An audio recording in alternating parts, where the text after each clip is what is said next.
In this episode, I'm joined by Soma Sara, the founder of Everyone's Invited, a charity providing anonymous space for survivors to share their stories and deliver special education designed to empower school communities to promote healthy relationships, sexual well-being, and tackle rape culture.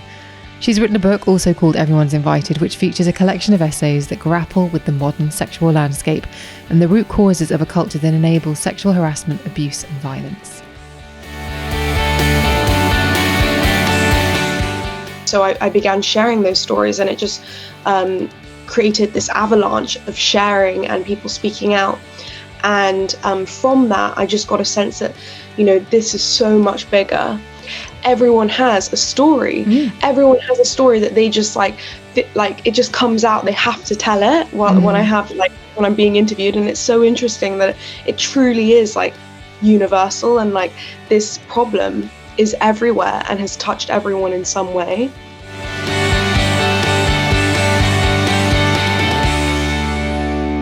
I'm really excited for you to hear this episode of the podcast with Soma Sara. Now, I heard about Everyone's Invited and the work Soma was doing, and I have to be completely honest, I had to take a beat because my first response was to question the legitimacy of the landscape Soma presents. And I feel really rubbish saying that, I have to be honest.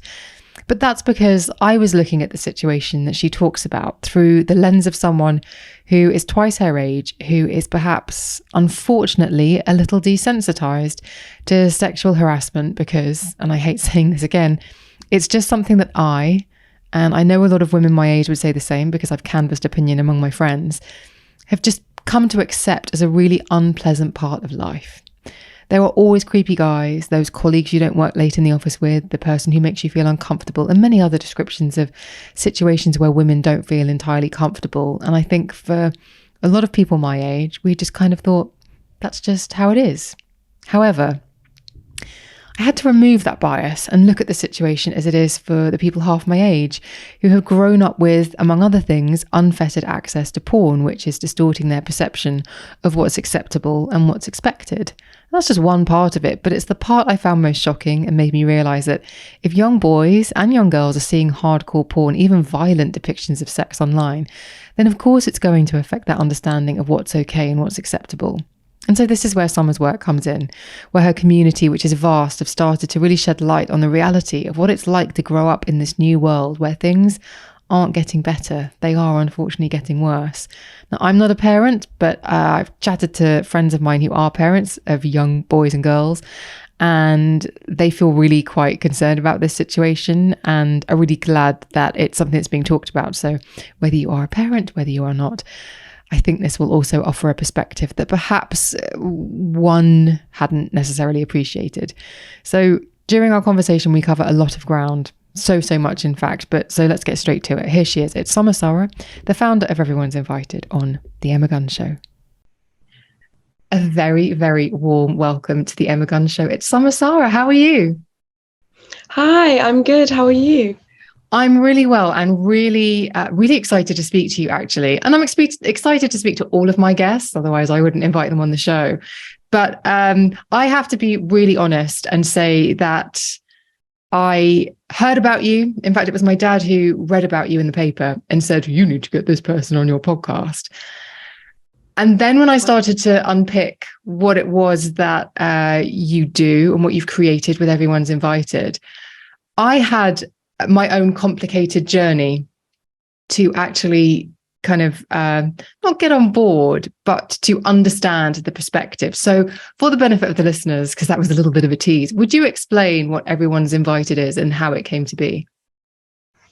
Yes, so Everyone's Invited began in June 2020, and it was at the very end of my university journey, and I was finishing up my final exams, and I just been having lots of conversations with friends at the time, and we just began to realise how many of us had experienced sexual violence and assault and abuse and harassment, and how those experiences, they weren't necessarily rare or one-off. They were actually happening all the time and very normalized and common.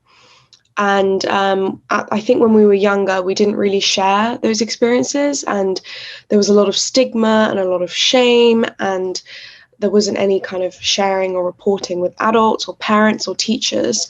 And I think there was this attitude that we just had to get on with it and kind of stiff upper lip and like, this is just what it's like to be a young girl, and, you know, you've just got to get on. So it was only kind of, you know, after getting older and looking back and thinking, wow, like a lot of what happened was like really not okay. And there were just so many moments that felt wrong, weird, and uncomfortable that, you know, upon reflection were very disturbing, and I think was symptomatic of a much wider kind of environment that allowed such behaviour to exist and thrive without any repercussions. So an environment where slut shaming was rife, where victims were not believed when they came forward, where there was a lot of sexual bullying and harassment and coercion and kind of general misogynistic culture that objectified and dehumanized girls and women, which basically made them vulnerable to violence because they were not seen as human beings in that sense. And a lot of this abuse was happening, whether in the classroom, in corridors, at house parties, but also online on social media. And I think that is kind of an area that we'll probably talk a little bit more about, especially since you mentioned how maybe you kind of struggle to understand the culture. And I think you had mentioned earlier that because the landscape has changed so much. But yeah, so it was just kind of a response to those experiences. I wanted to share some of my stories, and I did on my Instagram, and then I was inundated and overwhelmed with messages from my peers who said, you know, I recognize and I resonate with everything you're saying about this culture. Your experiences are my experiences, and I have so many stories to share too. So I began sharing those stories, and it just created this avalanche of sharing and people speaking out. And from that, I just got a sense that, you know, this is so much bigger and this is everywhere. This is widespread. So it moved me to create Everyone's Invited, which was going to be a platform for people to share their stories anonymously, and very simple idea. So I created that on a website and an Instagram.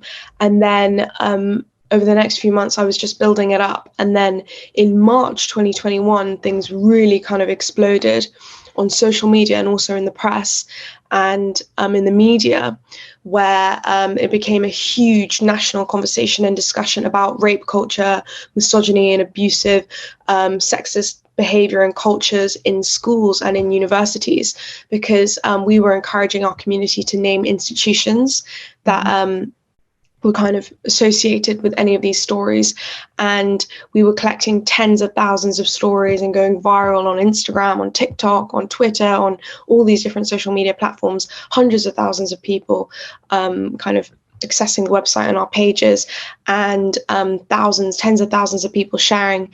And I did hundreds of media interviews, and it was a very kind of extraordinary time, and it just kind of exploded over the next 2 months. And yeah, it has been. And even I think I read somewhere that media attention really took its toll on you, because you created this incredible community. It was very supportive, and then you had to go out and be the face of it, I guess. And it's not an easy thing to be recognized for, is it? Yeah, I mean, not at all. I think I really struggled in the aftermath, and I really had to prioritize my mental health and kind of healing in order to be able to do the work and continue to do the work as I do now. It was kind of just really kind of overwhelming in so many senses. I think losing that anonymity, being so exposed and feeling so vulnerable, and being in the kind of public court arena of attention is very scary and intimidating for anyone. But when you're speaking out about something that is so like triggering and difficult and very highly kind of emotive, it's very, you know, people are very emotional about this area, whether it's positive or negative. It was really a lot. There was a lot of backlash as well. And yeah, I guess being known for something that is so difficult and triggering, I think was very hard on me on like a psychological, personal level, in terms of dealing with my own traumas. And also, I don't know, I guess navigating the world with this new kind of role and sort of symbolism that my being now seemed to represent. And I really found that very difficult. And I think I had to do a lot of work with, in terms of like setting boundaries and finding kind of, I don't know, the joy and light and hope and fun in life again, because it just became very, very intense. And yeah, like I would, myself, my personal self was kind of very much kind of intertwined with this public face of being a spokesperson, and it was just like too much. So I had to really like take some time to like recover and like look after myself and just come to terms with it all. So describe to me the backlash, because I think that's really interesting. And the reason I think it's interesting is because I suspect that the media outlets that you were speaking to, the majority of people who perhaps interviewed you might have been in a similar position to me, in that they're 10, 15, 20, I'm 20 years older than her listeners. We've already established this. And so they cannot help, I would imagine, and this is what I did, and we'll unpick this a little bit, is look at what you're talking about through their lens and through their reality, which actually isn't an accurate way to look at this situation, because things have moved on and have changed so much since we were your age. Yeah, so I guess in the experience of speaking to media and journalists your age, I think it was a lot of like, they were trying to understand and trying to learn and like understand the perspective of young people. And I think the way that they did so was just reading the testimonies, reading those stories, asking their children, asking their nieces, talking to young people, having those discussions. And I think those were like so essential in order to kind of bridge that understanding and that knowledge gap, because and I speak about this a lot in my book. I forgot to mention that I've also written a book called Everyone's Invited in the wake of the explosion of the movement, which is a collection of essays that really kind of digs into all of these topics. But one of the chapters is called Backlash. And I guess one of the other main kind of messages and impetus of the book is trying to bridge those generational gaps and help an older generation have the understanding and the knowledge to really kind of get their head around what's going on, to understand what's actually happening in young people's lives, but then also give them the tools to help support young people who are currently navigating in that culture. So helping them get to grips with it and understand how it's just changed hugely. It's very much informed by the mainstreaming of hardcore pornography and the impact of that on young people, and the fact that porn is so accessible. Anyone can watch it anytime, any place. All young people have seen porn. And it is profoundly influencing the way that a younger generation is having sex and interacting with one another. And also the world of social media and digital platforms, and how we are living our lives online in many senses. The offline and the online, they're intrinsically linked. We're kind of finding information, consuming our news, developing friendships, relationships, flirting, chirpsing, romantic. That's all, and also having sex. And it's all happening online. So for young people, digital sex is real sex for them. It's like a very profoundly different environment. And I think, a lot of my work has been trying to think about ways I can communicate with an older generation to get them to try and understand the kind of current landscape and currently, what it's actually like to grow up in this age as a young person. So a lot of thinking about language and the way we frame things. I definitely had a sort of coming to terms with experience actually reading the book and listening to you in other interviews and reading other interviews that you've done, because as I said, I was kind of stuck in this. Yes, we've all been groped. Yes, we've all had these situations happen. And I can think of many friends, particularly in the media, like a very well-known exposed sex offender put his hand down my friend's trousers at an event and put his hand inside her pants. And it was just, that's just something that happened. And no one said anything. But I think the thing is it was almost as if you're sort of navigating the world knowing that there's going to be the occasional predator.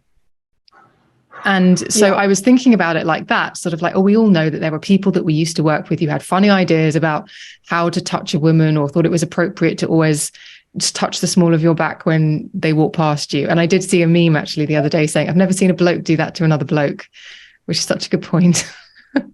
But they were all there were all of these things. And I think so I was sort of thinking about it like that of, oh, you just kind of have to build those muscles and navigate it. Some guys are dicks. And then as I really started to listen to you and read the stuff that you've written, I realized I have to put all of that out of my mind almost and imagine this new reality that exists where this hypersexualized male men are, because of things like pornography, it's happening way earlier. When you talk about what goes on in schools, people taking pictures, upskirting, these things. When I was a kid, there'd probably be one bad apple in a mixed school where you'd be like, oh, they're a bit funny around girls. But this seems like it's prolific now, and it's across the board because of the influence that the online world has on people.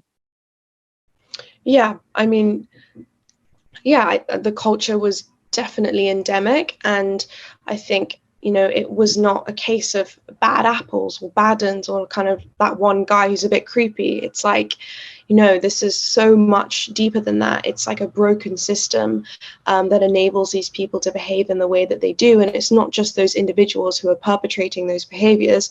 It's also everyone else around them that enables them and who don't challenge it and who kind of protect their friends and allow it to exist and allow it to go on. And it's a huge problem. And I think that's a big part of what the message of Everyone's Invited is, trying to get people to understand how we are all complicit and a part of this culture, because we've been raised in this misogynistic and sexist and patriarchal world, which is now being heavily influenced by things like porn and social media and making it, you know, exacerbating things even more.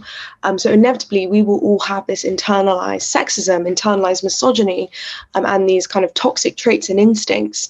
And it's understanding how all of us on individual and collective levels can make a change and are responsible for this culture and need to, you know, take a stand against it instead of just kind of being passive and allowing things to happen and shoving things under the carpet and not wanting any part in it, because your kind of, you know, passive choice to not do anything is actually enabling, directly enabling things to exist and continue, and to abusive culture and abusive behavior to prevail. And I guess it is interesting what you were saying earlier about like, oh, you know, it's just a few bad things happening, and how you felt, and we knew this, and you know, we just kind of had to learn, we just had to get on with it and just be a bit tougher. And I think that kind of discourse in itself is kind of like a reflection of maybe some of those like really entrenched and internalized messages that you felt that were fed to you and that you held, where actually maybe we should be questioning, you know, why is this even allowed to happen in the first place? Why do we as the women have to kind of toughen up and just get on with it and like, you know, accept it when it shouldn't be acceptable? It shouldn't be at all. And when I, like I said, I started to really reflect, and I thought, God, this is actually really uncomfortable. What I'm realizing here is that I've enabled people to potentially do it to other people. And I distinctly remember when I worked on a magazine, there was an agent for a sports person who kept ringing me up and wanted to take me out for dinner. And so I would speak to my editor and say, can you come with? Because I don't want to be alone with this person. And it was relentless. It was absolutely relentless. And then I had to go to a photo shoot with his clients, and it was the sports person and the sports person's fiance. And when I arrived at the hotel, it was a very, very nice hotel. There was a jeweler there opening up all of these amazing things of like diamond bracelets and earrings. And this guy was putting these bracelets on me. And I was like, oh my God, there's this weird unspoken sort of exchange happening where he's putting jewelry on me and I don't want, and it's like, yeah, and you feel like you owe him. Yeah, there's sort of, and it's just incredibly uncomfortable. And I have to say, I was saved unintentionally by the woman in the room who was the fiance of the sports person, because this guy was like, oh, so and so, I won't say her name, isn't Emma beautiful? Isn't she just gorgeous? Isn't she just the most dazzling woman you've ever seen? And this girl goes, not really. And it was the thing that gave me license to stand up from my chair and walk to the other side of the room. And it was just, and it still makes me chuckle to this day. But for me, I thought about that when I was reading your book, because I thought I didn't know how to get myself out of that situation. I actually allowed something really socially awkward to free me up, because I didn't know how to say, you need to stop. This is making me really uncomfortable, which is all it would have taken.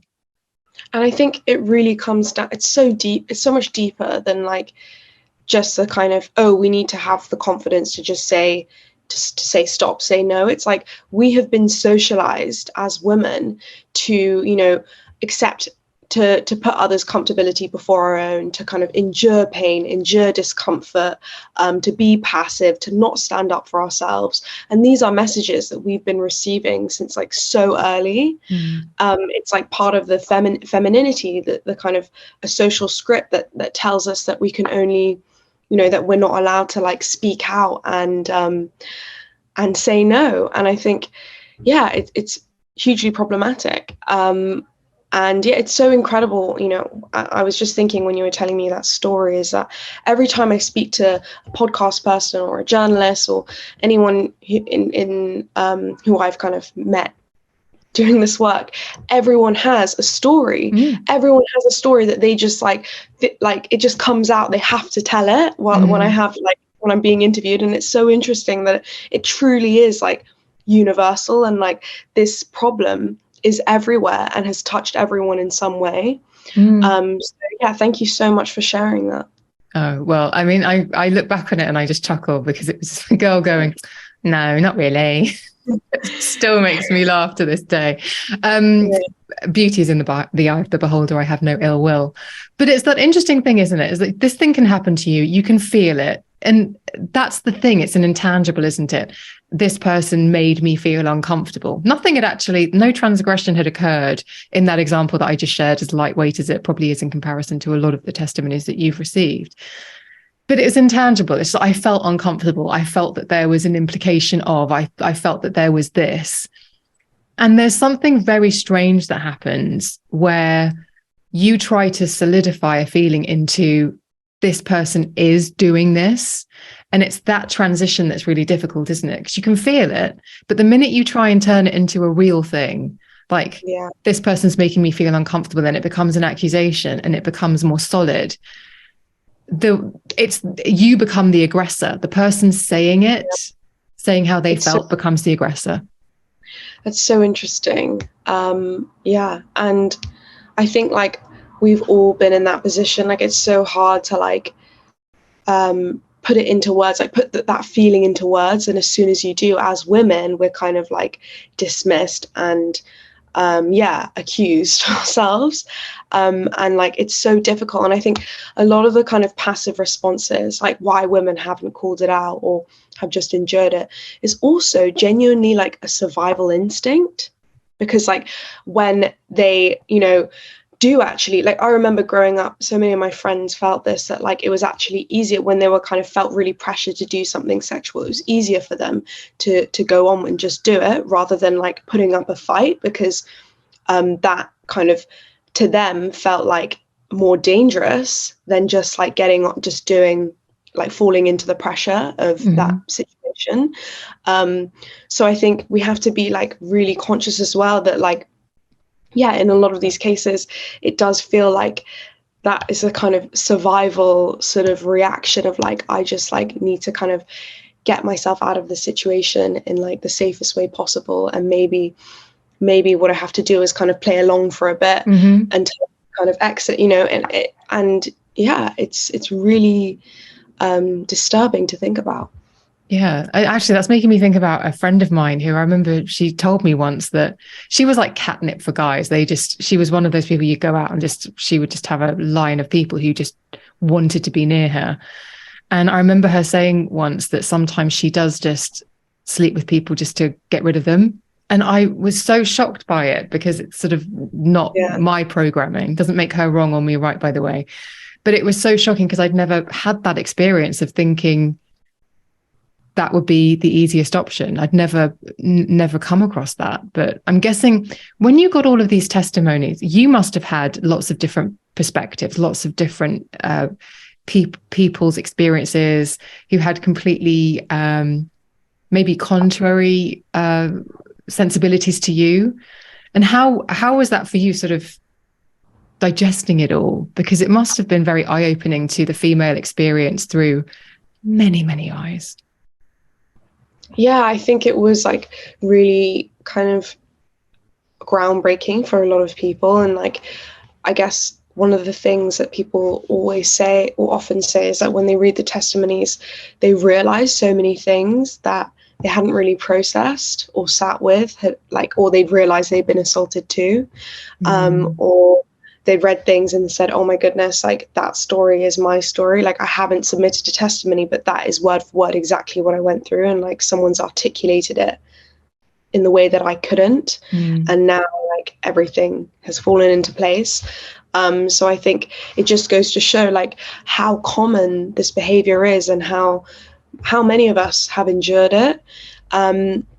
And yeah, I think it was in so many ways like so eye-opening for me. It was like affirming in terms of all the stuff that was being spoken about happening in my generation. It was just affirming of what I already knew and what I went through. But there was a lot of like older women speaking about things that had happened to them and looking back. And, you know, there was one testimony about like someone speaking about the experiences of her grandmother and then her mother and then her own. And you see like these 3 generations of like abusive and, you know, violent behavior. And it's just like, wow, like this has always been there. And there were just it was just a huge range, diverse collection of stories. And, you know, there were stories from 70-year-old men talking about the abuse and predatory behavior they experienced as a 10-year-old at boarding school. You know, there was just like so much that was kind of unearthed and exposed that I didn't know that much. You know, male sexual abuse is hugely prevalent and it's even more not, you know, even less spoken about. And yeah, there was just like, I guess the other stuff that was also really eye-opening for me was the kind of the testimonies that spoke about the kind of institutional and response to a lot of this behavior and a lot of the kind of suffering young people went through when they went to a staff member or they went through those processes, and actually they were even more traumatized. They, like, repeatedly re-traumatized by going through those traditional processes to the school, then to the police, and then to the criminal justice system. Those processes were actually 10 times more re-traumatizing than the actual experience itself, which was very disturbing. You know, and the systems are just not fit for purpose when you have a criminal justice system that, you know, where the reality is 1.4% of all cases, rape cases, lead to a charge or a summons, then that is truly shocking. That means that rape has effectively been decriminalized in this country if only you have a 1.4% chance of your rapist being convicted. That is shocking. And then that's only the rapes that are reported. And we know that rapes that are actually reported are like the tiniest number percentage compared to the rape, you know, the amount of rapes that actually occur.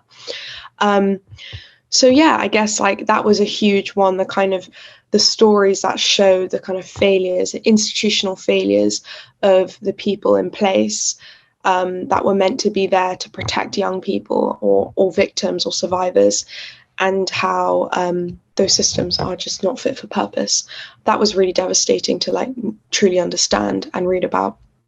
So, okay, what can be done then? Because is it just a problem for men, for boys? Is it just that we need to focus all the attention there? what is going to create that shift? Because obviously it isn't just as simple as, because I looked at it and I thought, right, okay, top line information, there's loads of online porn. It's free to access. Young boys can huddle around a phone during their break and they can see some pretty graphic stuff. And that is, of course, going to have a huge influence and really warp their perspective of several things, sex being one of them, and also how they treat women being another. So is it that we make porn, you put it behind paywalls again, it used to be, or is it that parenting needs to change? Like, do we need to, how do you begin to even fix the problem? Yeah, I guess it's like the $1,000,000 question. It's definitely not a one size fits all answer. It's like everyone, everywhere, like kind of every level of society, we need to be looking at porn. We need to be, looking at all these different systems that we have in place. There needs to be change in the criminal justice system, change in policing, change in schools. Parents need to become, awakened to the reality. Like, we all need to be, educating young people much earlier on, and I guess also seeing it as an individual and collective responsibility. The things that enable this behavior to persist and thrive begin with the attitudes and the beliefs and the behavior that we allow. They begin with like the normalization of misogyny and sexism and the way that we talk and speak about women in the media, the language we use, the kind of music and culture and art that we listen to, where it's very hypersexualized and objectified and image-centered. And then we have serious problems within all of these, schools and, even in policy and government. We have 56 MPs currently been investigated for sexual misconduct, and an MP watching porn in Parliament. It's starting from the top. He was looking for a tractor, Summer. He was looking for tractors. It truly is at every level. And it's about rooting out that behavior and an ideology that dehumanizes and objectifies women and anyone, and makes any individual vulnerable to violation and violence. And there, I'm kind of like going on a bit of a tangent, but that influence is coming from so many different places. But it's really about having that really kind of holistic societal response at every level. So there are likely parents listening to this, men and women, mums and dads. And what we can do is perhaps offer them some insight from your perspective of what they could be doing. And I'm going to ask that question, but I'm also going to slot in here the fact that I know that actually you have had some real backlash from mothers of boys who I guess think that you are, well, how would you describe it, that what they think? But they basically think that you're attacking their children and saying that there's something wrong with them. And so they actually have been attacking you. Yeah, I think it definitely comes from a place of fear and wanting to blame. And it truly is like that sense of fear of like not knowing what to do in that kind of situation, and not wanting to confront the reality of like sexual violence and how prevalent it is and how widespread it is.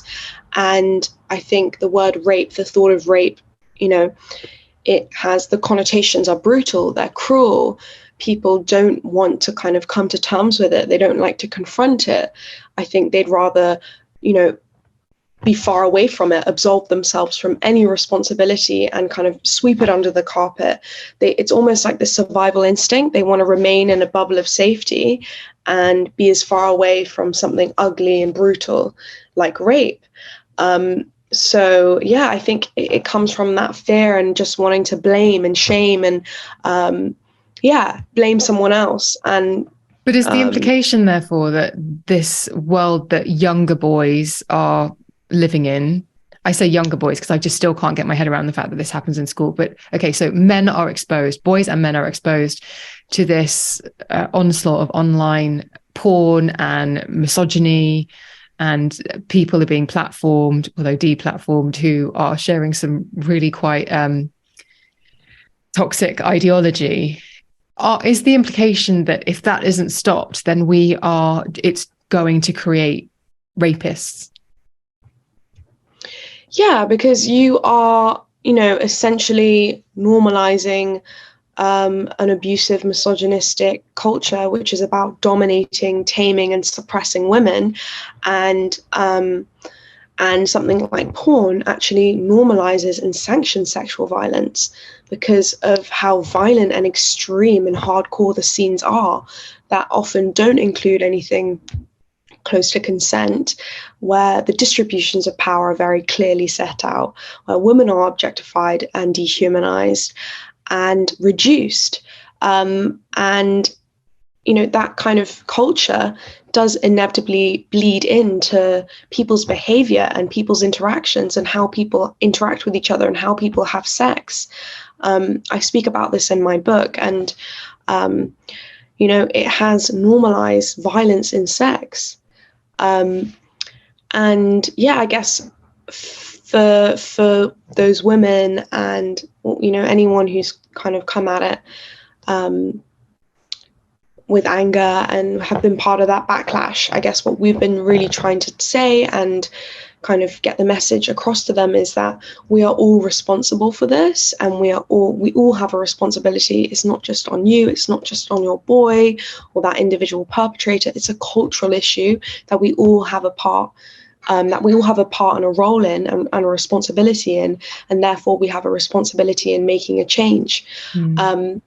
And it's about having the empathy to actually engage in those conversations with the people who don't agree. It's about finding the common ground, finding the relatability, giving each other a chance, actually having those discussions that are that move us, that are progressive, that move us forward, instead of responding with anger and isolation and hostility, and exacerbating the incredibly polarized climate that we already exist in. We want to create those bridges again and reach across and communicate, because otherwise things will never change. Nothing will get better if we remain kind of ideologically opposed and there's no compromises, there's no kind of common effort and understanding and incentive to change things for the better in a positive way. I wanted to ask you actually a little bit about Me Too, and I'm going to talk about the experiences I had with friends around Me Too, in that around that time when the conversation really shifted, or I don't know if it shifted, rather that it opened up, things that people didn't say were now being said. For quite a few people that I know, they had to confront the fact that something had happened to them in the past that they had buried, put to one side. And now that that conversation was happening in the open, they could not avoid the fact that they had been assaulted. And there was, I don't know whether you'd call it delayed trauma or a delayed realization, but by that conversation being so public and being so helpful in many ways, it actually re-traumatized people. And we're talking about things that may have happened 10, 20, 30 years earlier, and realizing I never actually dealt with that, and now I have to. So it's great to have this conversation, but what about the stuff that it brings to the surface that can feel like it sets people back? Yeah, that's been like really difficult and like a big challenge with the work of Everyone's Invited, and how many people were having that response in like they were kind of being traumatized and reminded and triggered of things that happened to them. But I think it's really important to remember that trauma affects people in many, many different ways. And, maybe if you'd buried something, you might actually be feeling the effects of that trauma anyway in your life, and not actually joining the dots and realizing where it came from. So, for example, it can present itself in the strained relationships you have, your vulnerability issues, your inability to open up with people, your mental health, depression, anxiety, your struggle with trust and friendships and romantic relationships, and your confidence and your ego and your self-worth, and your, all of those things are impacted.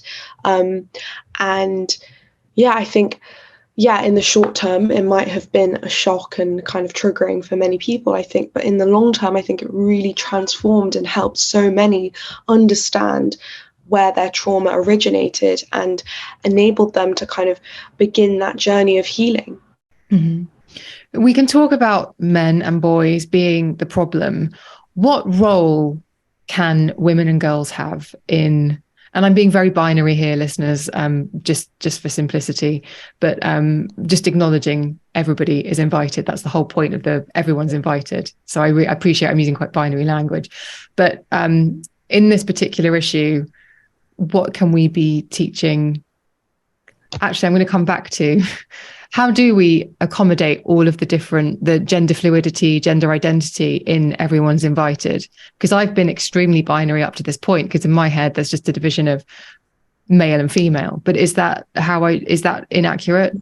How do you view it? How is everyone invited?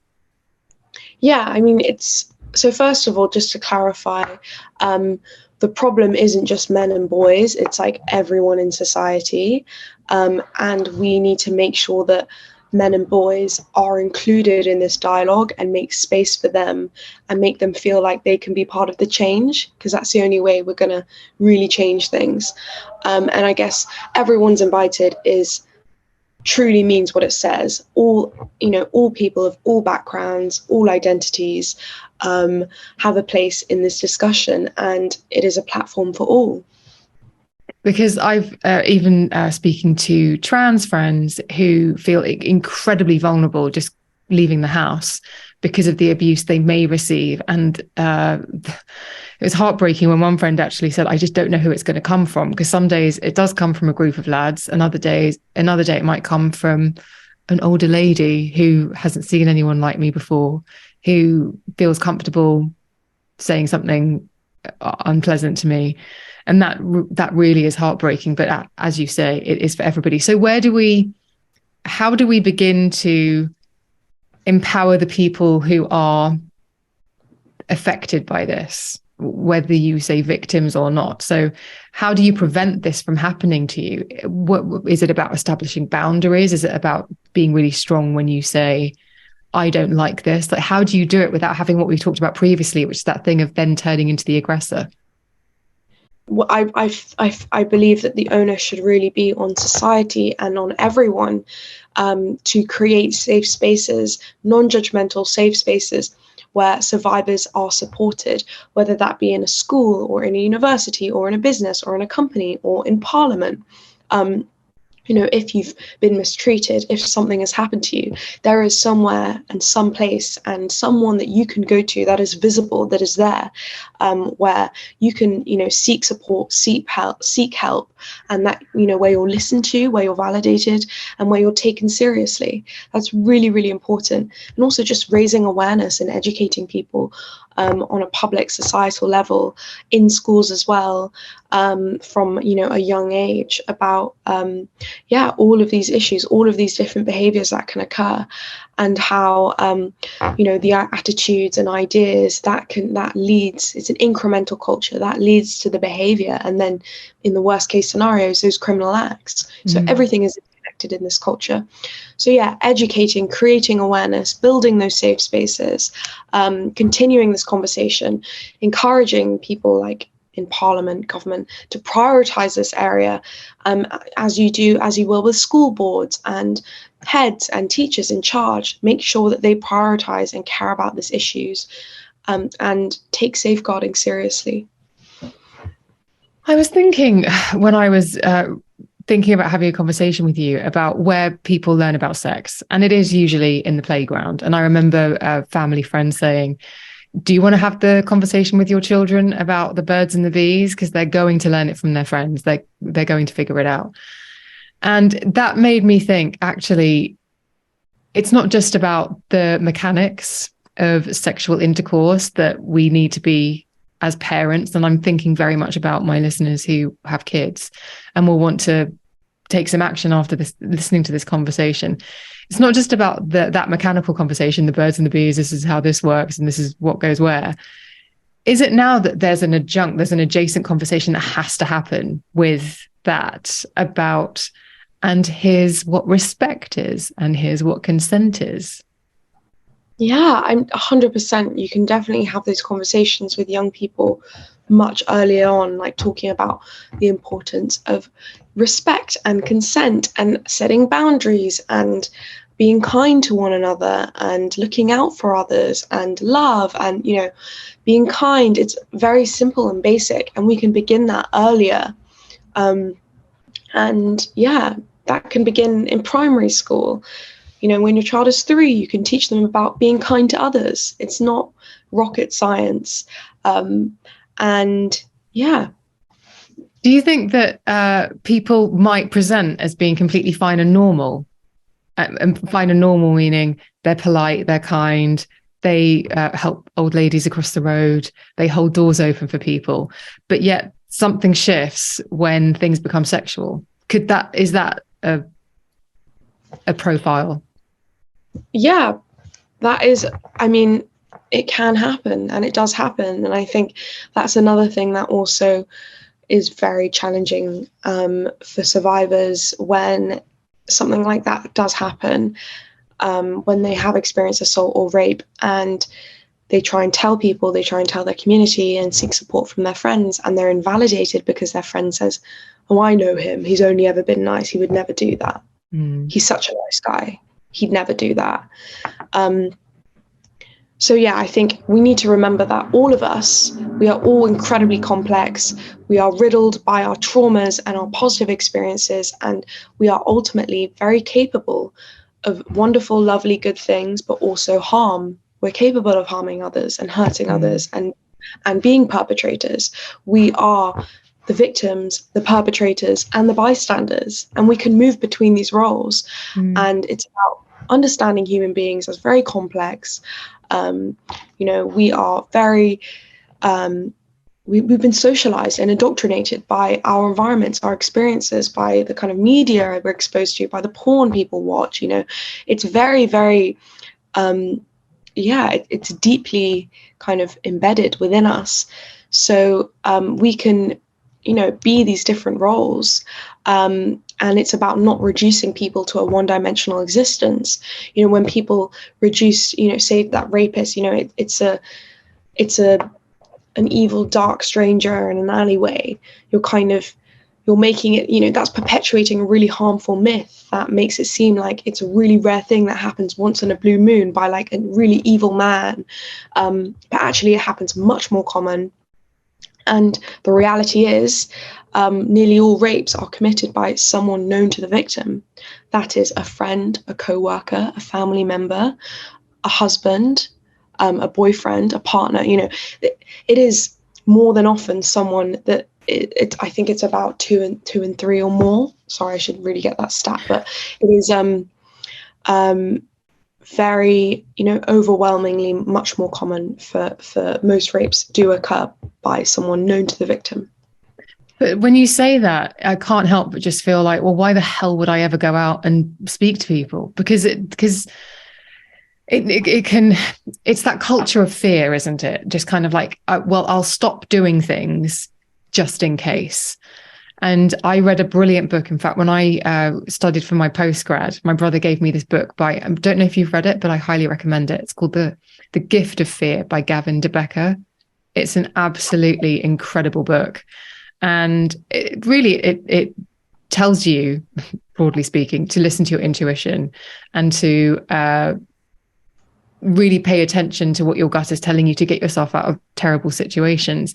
But what that book did is it meant that when I lived in Brighton, which is one of the UK's most colourful, vibrant, incredible cities, I didn't go out that much because I was trying to protect myself. So I didn't actually engage in living.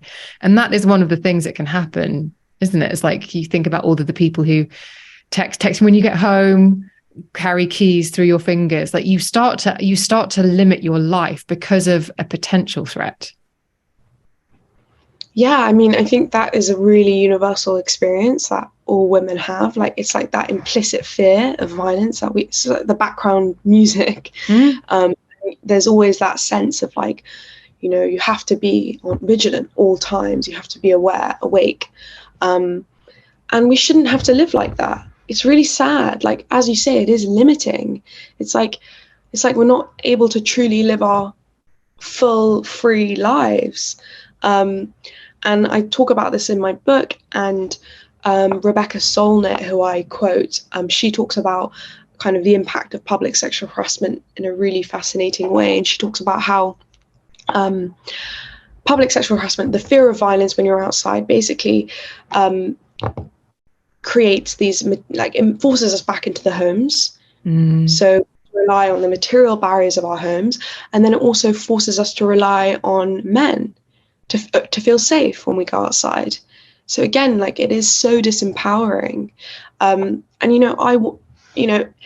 it is so sad to me, like, in the future, in my ideal world, like, I want us to be able to, like, go outside without fear and be able to love and live and just be free and live our life to our full. And the fact that we have to go outside and live with that kind of implicit fear of violence is hugely that hugely informs our life experience and the way we behave, the decisions that we make, the chances that we take, the risks that we go for, the places we go. It is hugely informative of our lives. And that is the reality that sometimes maybe men and boys haven't understood, and that I feel like they're only just beginning to get their head around that kind of our life experience is very different to theirs. I used to live with a friend of mine who is a 6 foot tall bloke. And I remember one day we were having a conversation about this. This was about 15 years ago. And he said something to me that was really interesting. And it's really stayed with me, because he said, like, we're animals and I'm stronger than you. And if I wanted to, I know I could overpower you. And on some level, you know that you would be overpowered by me. Like, we're just animals, and this is the reality of it. But we live in a society where we have manners, and we don't overpower people when we have a sexual urge. We don't. But he said, but every man knows that he can. And I would just remember thinking, wow, that's a lot, because that's a biology I can't understand. I simply cannot understand what it must be like to know that you can overpower somebody, because you'd have to be very, very small for me to be able to. Physically stronger. Yeah. Wow. Yeah. And that is not somebody who I would ever anticipate to hear anything terrible about. But what he was pointing out is men on the whole know this. And yeah, that definitely coloured my view of a few things. Yeah, and I think that's why it's so important to be encouraging men and boys to kind of be aware of that, and therefore,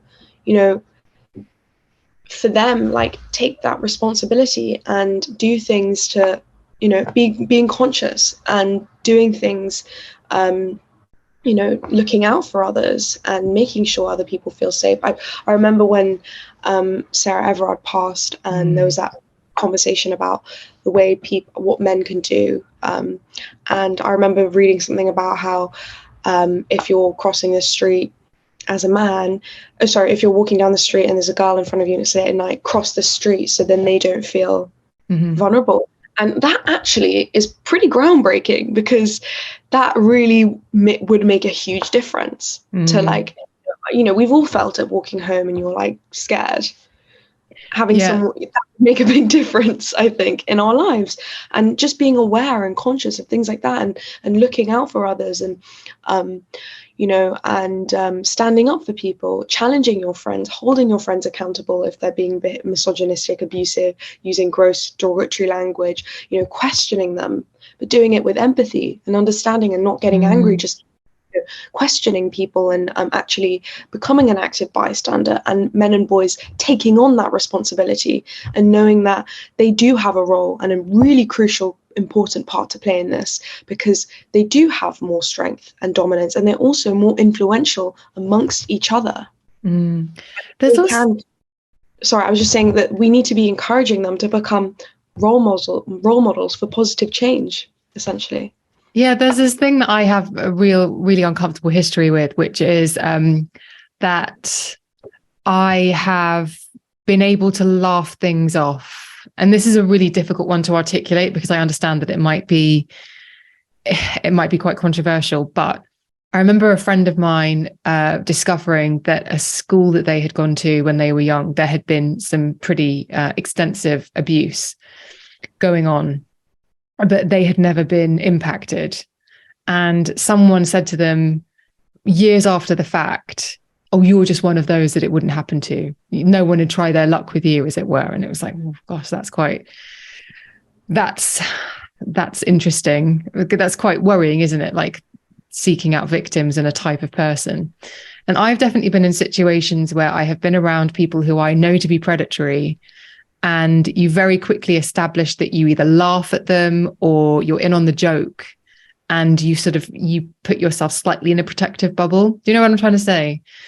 But that makes you an enabler. And that means that you are essentially the next victim. You are complicit, whether it's an inappropriate comment, whether it's that joking. And a lot of the time it does. I've been in situations, and I'm not proud to say this, with blokes being blokey, where I've laughed along because it was easier than saying, you lot are being pricks, because I didn't want their attention to suddenly shift. I think like we've all been in that place, especially as a woman, when you have less power in that moment. And yeah, there are very real power dynamics at play. And sometimes it feels precarious. And it is easier to just laugh along. And again, I think it comes down to that sense of survival, or not wanting to make a big deal, or, again, how women are socialized to like not cause a big problem and try and, ease everyone and like try and like move away from confrontation and stuff like that. And and I think it's really important, as you are kind of acknowledging and understanding how like doing, behaving in that way and being passive or laughing it off is enabling abuse to thrive and continue if we don't challenge it. But I do think it's really kind of intimidating and quite scary, especially as a woman in that position, to be the one challenging. And like, while I don't doubt that it's important, I would say like, in that situation, what if like there was a friend there who was male, who was there, and he was the one to challenge? I think that would be so impactful, so influential, possibly more than it would be of you, because in my experience, I think being a girl amongst those kinds of people, with a predator, you're instantly like, your voice is less valued and less impactful, right? So yeah, I guess it's about acknowledging all of our responsibilities in those situations, but also being aware of like the power dynamics at play and your safety too. And it is really hard to challenge something like that in the moment, but it is something that we need to start doing more of. But can we do it in a way? Can we assess the situation, and do you feel safe to do that? I think that's really important. Is it a safe situation where you feel like you can, question something or, call something out, where you don't feel that it will put you at risk? It is really, I think putting it actually into play in real time, in real life, is much more challenging than we might initially think. But it is so important and so essential that we do question behavior like that, because when we don't, that's why it exists and it thrives and it continues. And those people keep behaving the way that they do because they're never challenged. It's true. Now, lots of people have written their testimonies for Everyone's Invited. As you say, there was a complete avalanche. It went absolutely wild. And I wonder how we protect those people, because I imagine there must be something quite empowering in finally putting the words to the story and telling it and freeing it and putting it out into the world. But how would you advise, based on the experience you've got with Everyone's Invited, of being able to own the story, accept the story, but not be defined by it? So I guess a big part of why Everyone's Invited is anonymous kind of gives you that. It gives you like the opportunity to share your story openly, get it out there and finally speak out. And, join this community of so many others, and being validated and affirmed that you are not alone. And I think that is so groundbreaking and transformative for so many young people, in allowing them that sense of relief, that sense of catharsis, and also the possibility of healing and moving on. Sorry, I forgot the whole question. What was it again? Well, really, it's that thing of sometimes when people are validated, they then kind of get stuck in that. So if you suddenly get validated for telling a story about your abuse, and I understand it's anonymous, but I'm guessing with the community, like, say it makes you feel good to finally get it out there, you can sometimes, it can be tempting, it can be quite seductive to then become defined by that experience, because it's the thing that's made you feel different, special, or unique. And so what I'm curious about is how does one tell the story, accept the story, but not become defined by their trauma? So I think that's why I was talking about anonymity, because their name isn't out there and their face isn't out there, they're not defined by their own trauma, and they are free to live their lives and be them, and go on without having that always being there. Okay, lovely stuff. Would you mind telling listeners where they can find you and where they can find Everyone's Invited? Yes, I'm going to grab my book. I have a copy here too. Should we wave them at the screen at the same time? Yes, so you can find me at Soma Sara, and Everyone's Invited at Everyone's Invited. You can find my book in a local bookshop. I'll put the link in the show notes, listeners and viewers. And our website is everyone'sinvited.uk if you'd like to share your story. There we are. Fabulous. Well, thank you so much for joining me and for explaining the work that you're doing. And I think it's clearly a conversation. I will admit that it's something that I need to do a bit more work on, because it's not something that I feel suddenly seeing how the world of online pornography is affecting kids and how that's basically growing up with them. That's really frightening. And I definitely think that's something that I need to find out a bit more about, because the potential damage is pretty vast. And so I really appreciate that you have created this and offered a lens on something that I wouldn't have seen otherwise. I'm sure people have said this to you before. I love and watch Euphoria, but I fully anticipate, I'm like, this is pure fantasy. No way does any of this happen. This is basically like really adult stuff transposed onto kids in school. And I'm guessing from the stuff that I'm beginning to pick at that maybe it's not as unusual as I have thought. Well, I haven't seen Euphoria, but I know, sure, I feel like very out of the culture, but no, who have that, I guess that's something that they talk about, how like all of that is real and does happen. Wow. Okay. Yeah. That's really, really worrying. And so if you haven't watched Euphoria, and Summer, you're one of those, I would really strongly recommend it, because if you think that that's fantasy or it's somehow weird, I think what you're explaining is that this is actually a bit more of the reality that kids are experiencing. And so we need to be aware of that, because we can't help or guide if we don't understand what's really going on. So thank you so much. It's been an absolute pleasure to talk to you. Thank you so much for having me. And it's been really wonderful to chat to you this morning, and I really appreciate your time. Thank you.